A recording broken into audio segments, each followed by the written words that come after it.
Hey everybody, it's Luna Lopez with Thirst Trap News, where I learn every day how not to be a bitch and to be grateful for what I have. All right, going quickly. This is what I have for you today. Kash Patel, before and after. Kash Patel talks Epstein. Kash talks J6. Baby Joe and Theo. Governor's race in New Jersey. Houston, Texas, Sharia law. Transgender trend on the decline. Islamists be slaughtering. The cartel terrorist tag team champs. Liz Smith tells the truth. Mom Dami is still a douche. I ain't homophobic. Blue State America. Pelosi says, shut the fuck up. The 2030 agenda. Casino Netanyahu. 1913 sucked. True law enforcement. Someone put Mitch McConnell away, please. Don't laugh. This is electrifying. And what a shitty horse ride. Whew. Your girl made it. Tonight we are about to find out whether I am a pro. I will tell you why I say that at the end. See if you can stick around for it. I just did a podcast with Break the Machine on Rumble. That was a really fun one. They're pros. I enjoyed it. Sometimes those can be disasters. Sometimes you have people who are terrible interviewers. And I think because of that, I may have talked too much on this one. So I have learned to zip it. But anyway, as soon as my producer is ready, I will have the first video for you. As soon as they give me the okay.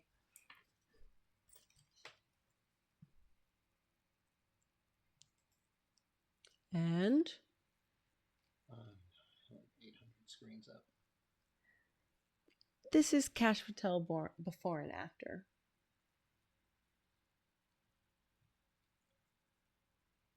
There we go.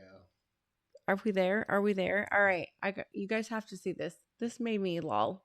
I straight lolled on this one, folks. This is Kash Patel before seeing the Epstein files with his nice, unjaded, super green smile. And then we have Kash Patel on the right after seeing the Epstein files. Yeah. Accurate.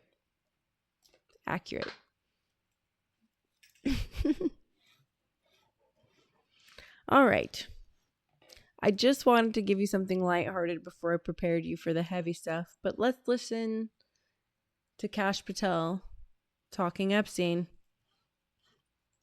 Did Jeffrey Epstein hang himself or did somebody kill him? Straight Senator, out the I believe gate. he hung himself in a cell in the Metropolitan Detention Center. Are you going to release all the information about that? Senator, we are working through that right now with the Department of Justice. When you think you'll have it done, Cash? I think in the near future, sir. Like before I die? Senator, we've been working on that, and we're doing it in a way that protects victims and also doesn't put out into the ether information that is irrelevant for production of the public, such as CSAM. Did Jeffrey Epstein hang himself? First of all, his eyeballs, when Kennedy was just straight, were classic. That's great. That was like, oh shit eyes. I loved it. Asking him, will we have it before I die? Yeah, that's because Kennedy has a pulse on America. Because will we have it anytime soon? And then his answer back is kind of like, well, as long as we can not screw up anything that gives us leverage in any sort of negotiation that, could arrive in the near future. That's what I took from that, folks. I don't know. Maybe I'm totally off on it. I found a video of him talking J6. I only saw the first few minutes, maybe like the first 2. So let's see. He's talking J6. This is near and dear to my heart. So let's hear Some Cash talk Republicans, about that. Mr. Director, argue that Nancy Pelosi staged January 6th and the Select Committee covered it up. Based on what you personally know, what are the verifiable events in the lead up? So I'll just say, when I was running for Congress, it was during this event, and I was supposed to go to this event to J6, but I got called third person. One person told another person who told another person to call me to not go to this event because a riot was going to ensue. So this was absolutely 100% planned, and you can never convince me otherwise. And do you, I know you don't speculate, you just deal with facts. I'm in a unique position. Remember, I was chief of staff for the Department of Defense on January 6th. We were responsible for the deployment of the National Guard. And what I was forced to testify to years ago at great personal cost has now once again, just like Russiagate, been proven true, because all I do is speak the truth. On January, actually in the days before January 6th, we were in the Oval Office where the President Trump at the time, authorized, pursuant to law, up to 10 to 20,000 National Guard. We took that authorization because the law's second part required a request from who? Nancy Pelosi and the Metropolitan Police and the mayor at the time. And what did they say? No. And remember what happened for the next 2 years? They say, oh, Cash is lying, Trump's lying. And what do we find? Letters of their declination of the National Guard, refusing to have the National Guard show up. So all I can speak to is the facts, and the facts are those plus this. Nancy Pelosi and her team were busy filming a movie on January 6th while this so-called chaos around her was going down. If she had, just look at it this way, if she had said yes to the National Guard and we had 10,000 uniformed military officers established a secure perimeter, do you think January 6th would have gone differently? It is intriguing that 250 FBI planes. See, here's the thing. He already said, I was working for the DOJ during that presidency, so what reason do I have to cover this up? What's the reason why I would have to participate in a different narrative other than this is bullshit, this is what we went through? You can tell he has a bone to pick too. Clothed agents were inside the Capitol on January 6th. I saw the president's tweet to get to the bottom of it. Who placed them there? What were they doing? Were they inciting violence? What can you tell us, Mr. Director? This is a great example of the president's initiative to solve all the answers on January 6th. And it's another example of our transparency efforts. Pursuant to the president, we investigated the matter and found out. So I know that this is true because the friend that I keep talking about tried to save Roseanne Boylan. He's Patriot Wildman on Instagram. Look him up. He has a website called We Are Good Men. His name is John Mellis.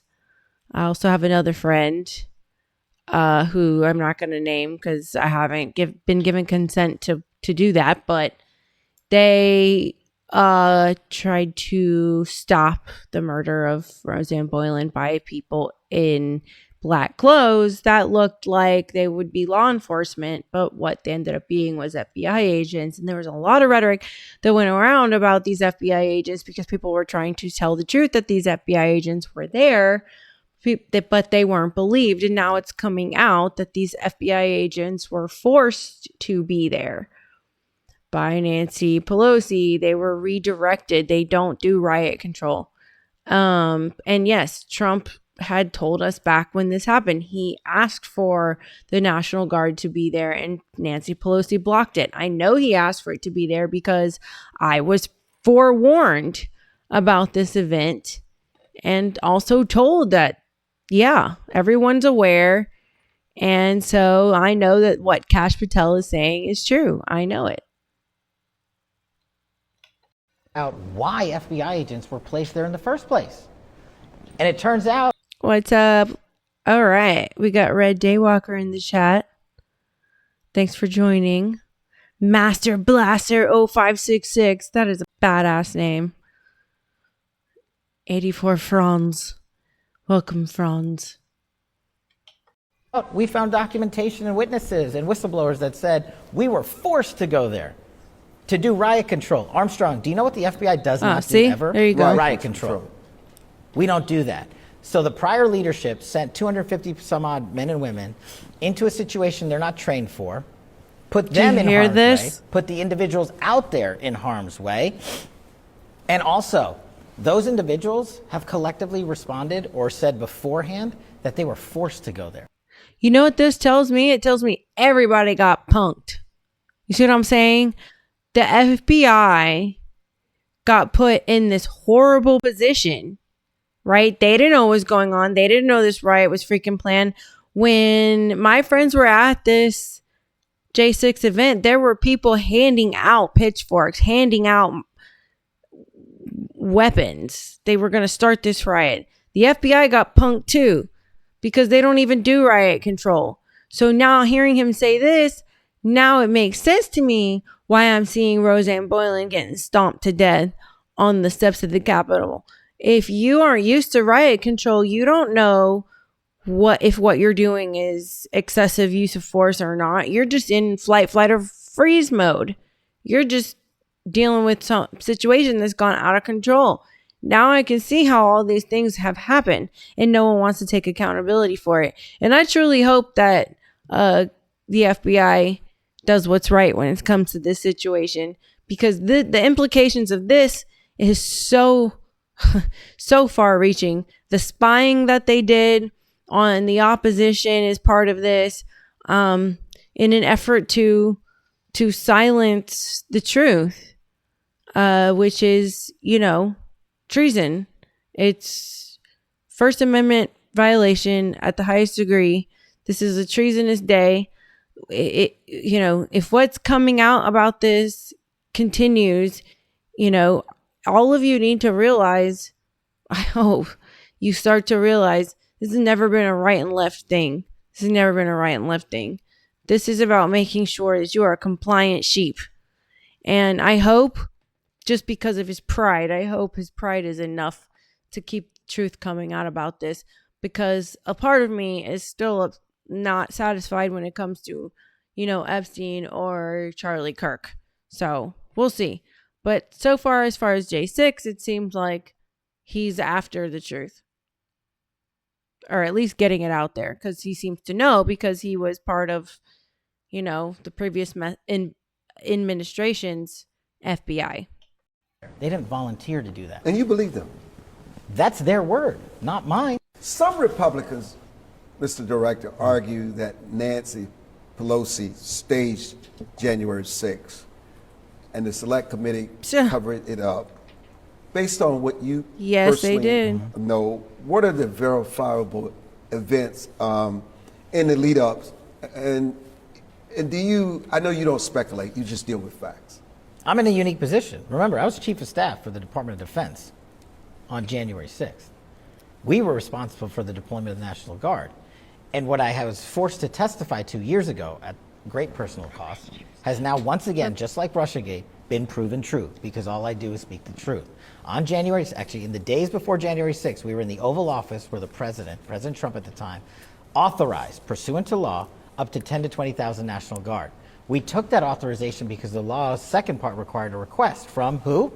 Nancy Pelosi and the Metropolitan Police and the mayor at the time. And what did they say? No.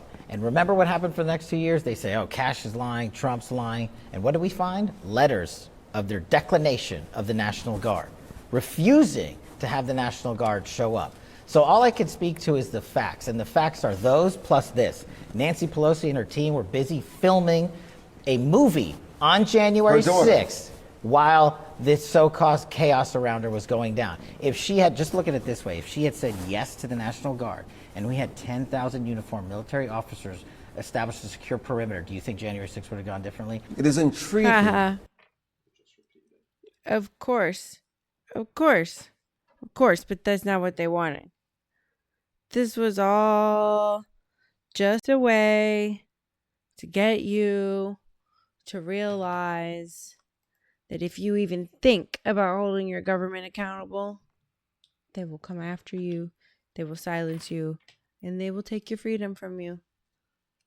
You can't let that happen. All right.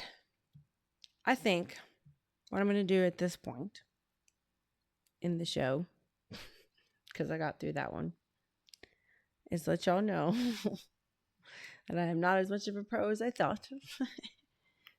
Because I've been slowly getting sick all day. And I'm getting to a point where I should probably take an exit. My body is not happy. And I hate to do this, but I'm going to have to call it quits. So I hope you guys have a good night. And we will do the rest of this. This will be episode... What were we on? Episode 9? This will be episode 9. No, 10. This will be episode 10A. I'll see y'all in a couple days.